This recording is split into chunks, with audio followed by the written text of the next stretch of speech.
किसान साथियों नमस्कार। किसान साथियों, इस समय जो सबसे ज़्यादा समस्याएं हमें अपनी फसलों के अंदर देखने को मिल रही है वो है रूट रॉट की प्रॉब्लम। यानी कि प्लांट में विल्ट की प्रॉब्लम हमें सबसे ज़्यादा इस समय देखने को मिल रही है। देखिए, पौधा हमारा हमें हेल्दी दिखता है। अगर हम देखेंगे उसकी पत्तियों को और एकदम हेल्दी दिखेगा, लेकिन अचानक से पौधा एकदम मुरझा करके और सूख जाता है। शाम को देखेंगे कि पौधा एकदम से मुरझाया और पौधा एकदम से कोलैप्स कर गया, खत्म कर दिया। यानी कि बहुत तेजी से पौधे सूखते हैं, पौधे खत्म होते हैं और ये बहुत बड़ी समस्या है।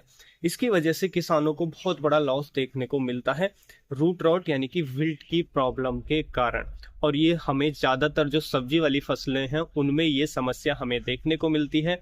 जैसे कि हम मिर्ची की बात करें, टमाटर की बात करें, खीरे की बात करें, खरबूजे की बात करें, या और भी जो बेल वाली फसल हैं उनमें भी ये समस्या हमें बहुत बड़े पैमाने पर देखने को मिलती है। जड़ों में सड़न आ जाती है, जड़ें सड़ जाती हैं, ब्राउन कलर की हो जाती हैं, जिसकी वजह से पूरा पौधा कोलैप्स कर जाता है, यानी कि मर जाता है और बहुत तेजी से ये होता है। देखिए, जो फ्यूजेरियम हम बात करें कि विल्ट की बात करें तो ये दो तरीके का होता है। एक फ्यूजेरियम विल्ट होता है, एक बैक्टीरियल विल्ट होता है।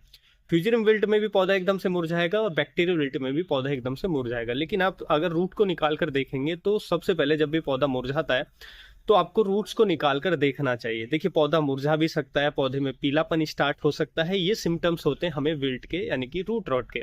जब आप प्लांट की जड़ों को निकाल कर देखेंगे तो उसमें क्लियरली नजर आएगा कि हाँ, जो जड़ें हैं वो गल चुकी हैं, ब्राउन कलर की हो चुकी हैं।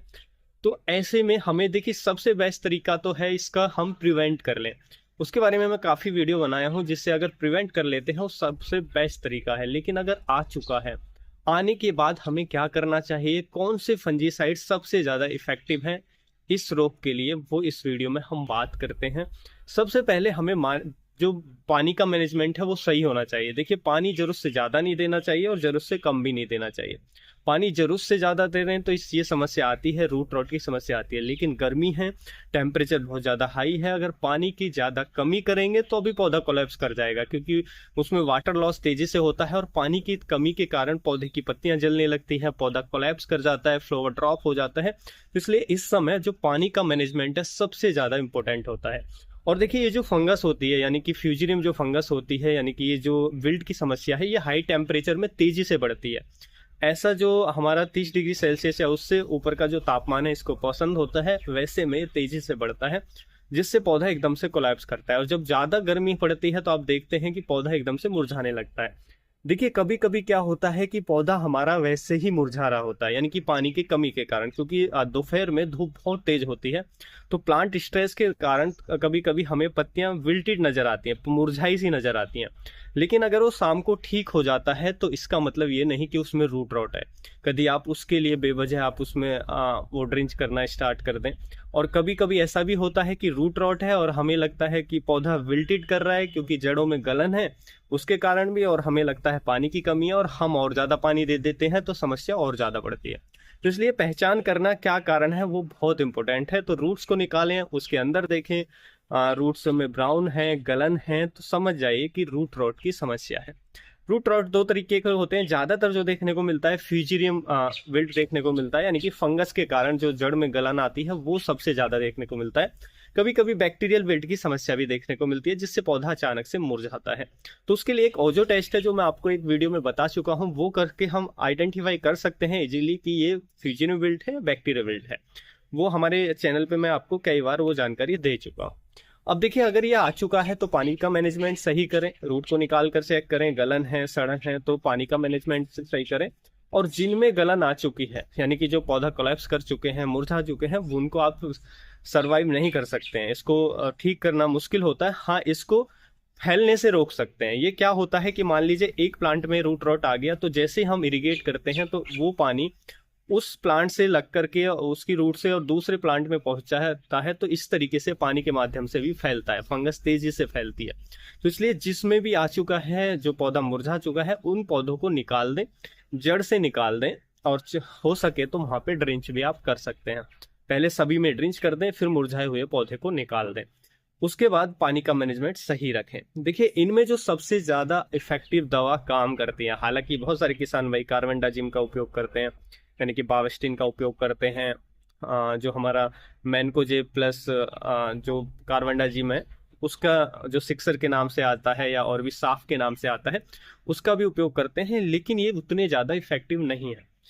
कंट्रोल करते हैं लेकिन उतने ज़्यादा रोग आने के बाद उतने ज़्यादा इफेक्टिव नहीं है, और इनके प्रति रेजिस्टेंस की समस्या भी देखी जाती है।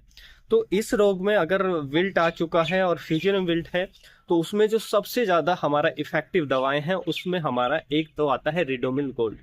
रिडोमिल गोल्ड में मैनकोजे प्लस मेटालेक्सिल होता है, 2 टेक्निकल देखने को मिलते हैं, अच्छा काम करता है। तो आप इसका 2 से 2.5 ग्राम पर लीटर के हिसाब से आप इसका ड्रिंच कर सकते हैं पौधे में। 150 से 200 ml जो दवा है वो ड्रिंच कर सकते हैं। वो भी डिपेंड करेगा पौधे की स्टेज क्या है। यदि पौधे ज़्यादा बड़े हैं तो थोड़ी डोज ज़्यादा रखें, पौधे छोटे हैं तो हम 100 ml के आसपास भी डाल सकते हैं। तो डिपेंड करेगा पौधे की स्टेज क्या है, फसल की स्टेज क्या है, उसके हिसाब से हमें दवा को ड्रिंच करना होता है। तो रिडोमिल गोल्ड इफेक्टिव है, जो इसके स्प्रेड को रोक देगा और आगे बढ़ने से इसको रोक देगा, जिससे आपकी फसल सुरक्षित हो जाएगी।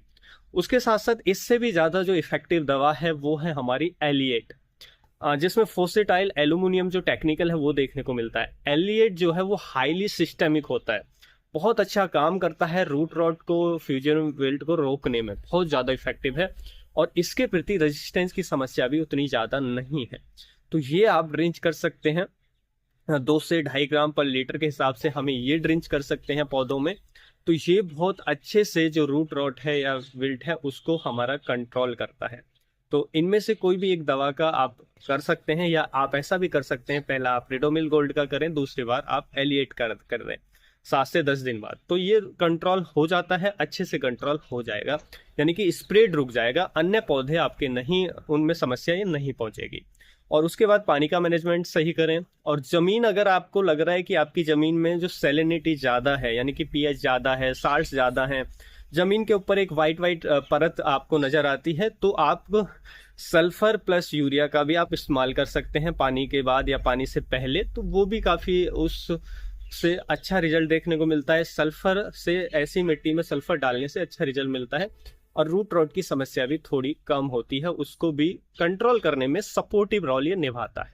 तो आप इन चीज़ों का इस्तेमाल कर सकते हैं। लेकिन अगर आप मान लीजिए कोई सब्जी वर्गीय फसल लगा रहे हैं किसी खेत में और लगातार ये समस्या बढ़ती जा रही है, तो आपको फिर उस खेत के अंदर जो हमारा फसल चक्र है वो अपनाना चाहिए, यानी कि कुछ समय के लिए वो फसल को नहीं लेना चाहिए, 3-4 साल उस फसल को ना लें, उसके बजाय कोई और फसल ले लें, दलहनी फसल ले लें। या कि अगर ये करते हैं तो इससे बहुत अच्छा रिजल्ट मिलता है।